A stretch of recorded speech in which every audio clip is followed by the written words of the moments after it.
Hey, welcome to the Trash Picture Show. Today I'm going to be reviewing this fucking clunker. 2003's League of Extraordinary Gentlemen, directed by Stephen Norrington and based on the awesome graphic novel by Alan Moore.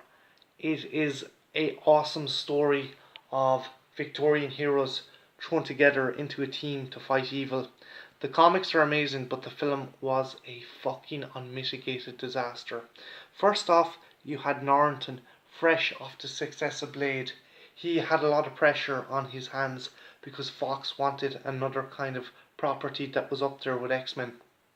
Now, there was a lot of problems with this movie, and first off, I think Norrington was the wrong choice for this movie.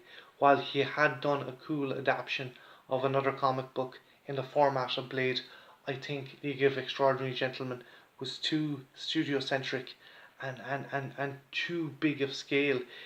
The only movie he had made before Blade was Death Machine, an awesome movie, but a very small, kind of small scale sci-fi movie. It wasn't kind of tied in with so much money and studio involvement, and I think that was one of the Achilles heels of this movie.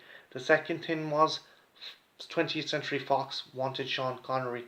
Connery was notoriously difficult to work with, and they constantly bickered on set, resulting in an actual fist fight with the director.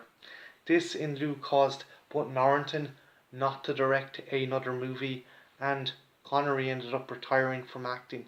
So does it show on the actual movie? Yes, it fucking does. This movie is a disaster.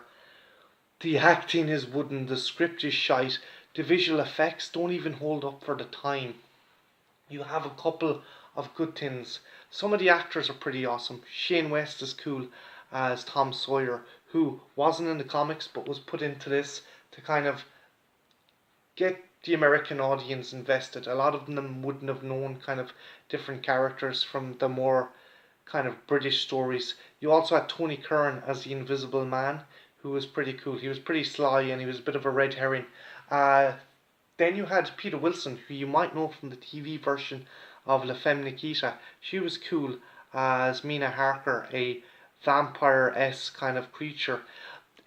It definitely takes a lot of liberties with the stories from the original sources, such as Dracula and the Invisible Man, and does its own thing. It wants to be more like X-Men with a superpower team. It also has characters like Dorian Gray, played by Stuart Townsend. Now this, I think, is a terrible performance. Townsend, I've never really liked him. I don't think he's a bad actor, but I think he was just the kind of sexy kind of guy at the time. You saw him starring in the likes of Lestat the Vampire, and I think Fox were like, we want some of that in this movie. And I just think he was really fucking bad and miscast in this movie. Is there any real reason to watch it? Not really. If you're drunk and you want a good time and you want to take the piss out of the movie, go right ahead. Connery, he's good enough in it, but you can tell he's getting fucking irritated. And it is sad that this movie did end Norrington's career, because between Death Machine and Blade, it was fairly evident he was a very competent and good director. I just think he had too much on his plate.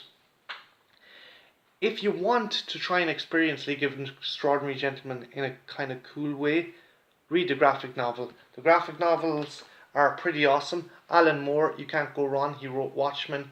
He wrote From Hell. He is an awesome writer. And the art by Kevin O'Neill, one of the best artists in 2000 AD, really showcases itself in this. It's an amazing book. There are a number of them. There's Volume 1 and Volume 2, I think, are the best.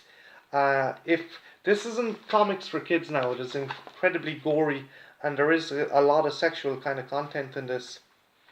For example, when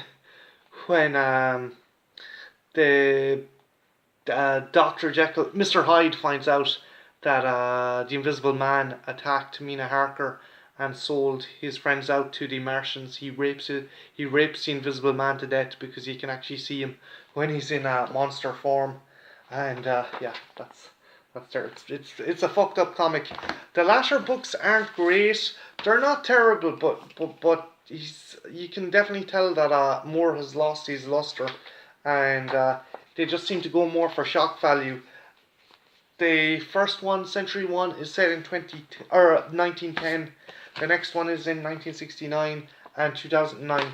The team changes members. Obviously, some of the characters die. I'm not going to say who dies off in the first volumes, but you have I think it's Virginia's Wolf Orlando turns up as this gender bending immortal who kind of sides himself with Mina Harker, and if I'm not mistaken, I think Alan Quatermain has taken some of the elixir from the Fountain of Youth. They're pretty cool books, and if you're a fan of kind of literary kind of classic stories and pulp kind of feeling, or if you're an Alan Moore fan, these are definitely worth a look. I would definitely go with the first two volumes over these because they're way better. If you're still not satisfied and you want something that is like League of Extraordinary Gentlemen in live action format, Penny Dreadful is the show to go with. It's produced by Showtime, and it's the brainchild of Sam Mendes. Again, it takes literary figures from Dracula, Frankenstein. I think, if I'm not mistaken, I think Dorian Gray is Dorian Gray is in this, and also there is a couple of other characters that turn up, but it is the closest you're going to get to a live action version of League of Extraordinary Gentlemen. Penny Dreadful, very good show, very dark, very suspenseful. It has a lot more in common with the League of Extraordinary Gentlemen comics than this fucking piece of shit.